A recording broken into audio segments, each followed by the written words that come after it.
میرے سسرال والے کہہ رہے تھے کہ ہم نے نا حق مہر لینا نہیں ہے، ہم نے صرف نا سیکیورٹی کے لیے لکھوا رہے ہیں کہ تم کل کو طلاق نہ دو، ٹھیک ہے۔ تو میں نے کہا ٹھیک ہے، مجھے اس کا علم نہیں تھا پہلے جب لکھا گیا کہ یہ ادا کرنا ضروری ہے۔ ان کے ساتھ جو میرا طے ہوا تھا نا وہ یہی تھا کہ ہم نے سیکیورٹی کے لیے لکھا ہے صرف کہ تم طلاق نہ دو۔ تو شادی کچھ نہ عرصہ بعد نہ انہوں نے اس کی ڈیمانڈ کر دی، تھوڑا گھریلو مسئلہ بنا، انہوں نے عدالت میں جا کے کیس کر دیا کہ ہمیں حق مہر دو۔ تو میں نے ان سے بات کی، میں نے کہا آپ نے تو یہ کہا تھا کہ سیکیورٹی کے لیے، میں نے تو کچھ نہیں کہا، یا طلاق نہیں دے رہا یا کوئی ایسی ویسی بات، تو پھر آپ نے یہ کیوں ڈیمانڈ کر دی؟ انہوں نے کہا چھوڑو بس یہ بات، یہ تم نے لینا ہے۔ تو اس بارے میں تھوڑا پوچھنا تھا کہ جو ہمارا وہ آپس میں طے ہوا تھا کہ اگر طلاق دو گے تو پھر دینا پڑے گا، وہی صحیح ہے یا وہ مجھ پہ قرض ہے؟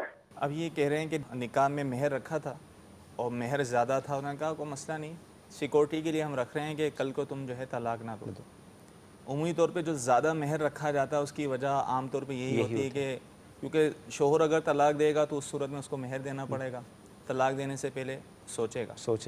لیکن اب یہاں نقصانات بھی ہو جاتے ہیں۔ صحیح۔ وہ کس طرح ہوتے ہیں؟ اب شوہر نہیں دے رہا طلاق، اب کیا کریں گے؟ کیونکہ جب تک شوہر طلاق نہیں دے گا اس وقت تک طلاق نہیں ہوگی۔ صحیح۔ وہ پھر اس طرح لٹکا کے رکھے گا تو مجبوراً پھر ان کو خلا کا سہارا لینا پڑتا ہے۔ صحیح۔ مہر معاف کر کے جو ہے وہ پھر طلاق لینی پڑتی ہے۔ تو خیر اگر یہ نیت ہو کہ میں نے مہر دینا ہی نہیں ہے، کوئی مسئلہ نہیں، ہم ایسے ہی رکھ رہے ہیں، تو یہ غلط ہے۔ صحیح۔ اس کی حدیث پاک میں مذمت آئی ہے کہ اس نیت سے اگر کرے گا تو مطلب جو ہے بروز قیامت اگر جو ہے وہ زانی یا زانیہ اس کو اٹھایا جائے گا۔ اگر یہ نیت ہے میں نے تو مہر دینا نہیں ہے، چلو ایسے ہی رکھ لیتے ہیں۔ صحیح۔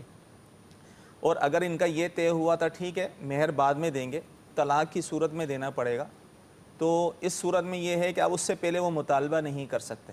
جب تک نکاح قائم ہے یہ گھر والے یعنی اس کی بیوی جو ہے یا اس کے گھر والے مہر کا مطالبہ بالکل نہیں کر سکتے۔ اب یہ مہر اسی صورت میں دینا ہوگا جب وہ طلاق دے گا۔ صحیح۔ کیونکہ اب یہ دیکھنا پڑے گا یہ اگر مہر معجل ہو صحیح، تو اس صورت میں تو جلدی دینا لازم ہوتا ہے، جب عورت مطالبہ کرے دینا ہوگا۔ ظاہر ہے ان کے سوال کی صورت یہی کہ مہر معجل جلدی والا مہر نہیں تھا، بعد میں دینے والا تھا، ٹھیک، جس کو معجل یا غیر معجل کہتے ہیں۔ تو اس صورت میں شوہر اگر طلاق دے تو اس صورت میں جو ہے وہ مہر دینا لازم ہوتا ہے۔ تو اب یہ دیکھ لیں، پہلے تو کوشش یہ کریں کہ صلح کی صورت بنے، طلاق کی نوبت نہ ہی آئے تو اچھی ہے۔